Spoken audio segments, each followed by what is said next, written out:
Falando de cirurgia plástica. Oferecimento Fabrício Ferreira, a arte em cirurgia plástica.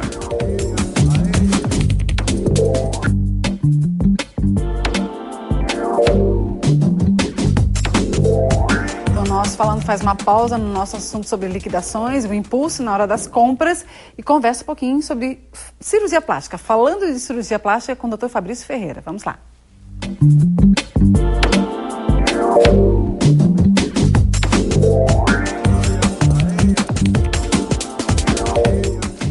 Tudo bem, doutor Fabrício? Tudo bem. Tudo bom de novo aqui, toda quarta-feira. Hoje é a redução e levantamento das mamas. Isso. E a gente estava conversando durante o intervalo. É diferente do que eu colocar um silicone ou fazer um outro tipo de intervenção nas mamas? É porque, na realidade, o uso do silicone, ele tem como objetivo aumentar as mamas e melhorar o formato das mamas. Tá. E na redução e no levantamento, o objetivo é você reposicionar a mama, remover o excesso de pele, caso haja, né? Tá. E para aquelas pacientes que se sentem desconfortáveis em função ao excesso de mama, promover essa redução. Tá. Mas esse up, né, de silicone ainda tem redução de mamas? Como é que é a demanda? Ainda tem sim. Na realidade, a gente trabalha muito com o desejo da paciente, com complexos, com situações que vêm desde a adolescência, quando a mulher, caso haja hipertrofia da mama, já passa a vivenciar isso. Então, e é uma coisa que chama muita atenção, porque a paciente que procura a redução de mama é aquela paciente que, normalmente, não é uma regra, né? 3, 4 anos, acaba se arrependendo e muitas acabam procurando para colocar prótese depois. Então tem que pensar bem? Tem que pensar bem, até porque hoje o padrão de beleza adotado tem sido mamas de maior volume.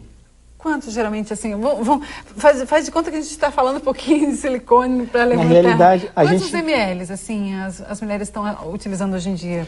Olha, até alguns anos havia uma tendência muito grande das próteses de, que eu digo, dígito 2, né, 200, 250. Hoje a gente está tendendo muito para as próteses de dígitos 3 e 4, 300, 350. Olha só, quando a gente fala em levantamento, em a questão da redução, são aspectos que a mama caída ou pós-amamentação? Como é que funciona o desejo? Na realidade, a gente trabalha... mulher? Isso, por exemplo, é um exemplo, um desenho de uma mama com hipertrofia, né, onde a gente observa que a posição da areola e da papila ela está abaixo do que seria o seu padrão normal. Okay. A gente vê que não está centralizado. Isso é um grande motivo de queixa das pacientes. Outra, a gente observa que ela sai um pouco da linha da axila, né?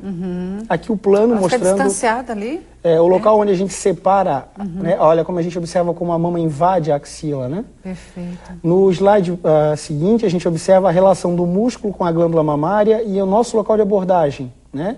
Onde a gente trabalha aquele volume glandular e promove a sua fixação àquele músculo que é o músculo grande peitoral. Até nessa questão, a amamentação está preservada, as glândulas mamárias, uma possível... Depende muito da gravidez? genética da paciente, qualidade de pele, mas com certeza a gravidez ela interfere demais nessa relação de volume. E se nós fizermos antes da gravidez? Olha, na maioria dos casos, com o passar do tempo, há uma recanalização desses ductos. Há uma tendência que a mama volte a apresentar essa recanalização e que a paciente possa voltar a amamentar. Perfeito. Nós temos alguns outros slides. Hoje o nosso assunto aqui na questão da cirurgia plástica com o Dr. Fabrício é a redução e o levantamento das mamas. Aqui é uma alusão ao que a gente faz, que não é bem isso, assim, do ponto de vista técnico, mas seria como se fosse uma fixação dessa glândula ao músculo, né? É imaginário, né? É imaginário, né? E não, aqui, não fica aquele suporte. Não fica aquele suporte. E aqui a gente observa uma das técnicas mais utilizadas hoje, que seria, ela tem um formato de fechadura, onde a gente encaixa a areola numa posição mais superior e depois a gente promove um fechamento dessa região inferior, como se fosse na costura se diz como se fosse uma pence, né? Que é esse movimento de reposicionar a região inferior da mama. Cicatriz existe, né? As cicatrizes existem, num padrão que a gente chama que é o T invertido, Tá. que circula a areola, tem uma vertical mediana e uma horizontal. Olha como ficou diferente. Até a postura, né, da paciente muda, a questão da postura da coluna. Porque o grande volume mamário, ele interfere muito na postura da paciente. E aqui a gente observa um diagrama mostrando esse reposicionamento da areola e a remodulação da mama. Perfeito. Agora, essa questão toda envolve muito tempo de... o diagnóstico, foi feito diagnóstico. tem o exame prévio, tem os exames para cirurgia. Leva muito tempo até eu fazer uma cirurgia dessas? Não, na realidade, sim. O que normalmente se pede, um padrão de exames para uma paciente que vai ser submetida a uma abordagem na mama, seria um ultrassom para os pacientes jovens, né? E mamografia para aquelas pacientes acima dos 40 anos. Acima dos 40 anos, ó. Essa imagem, doutor Fabrício. Com essa imagem eu procurei ressaltar um pouco a importância da circulação na cirurgia da mama, e isso muito, principalmente nas pacientes fumantes. A importância da circulação para um bom padrão de cicatriz, para um bom padrão de forma e posição da mama. Certo, e essa? Aqui é uma demonstração da técnica nítida, né?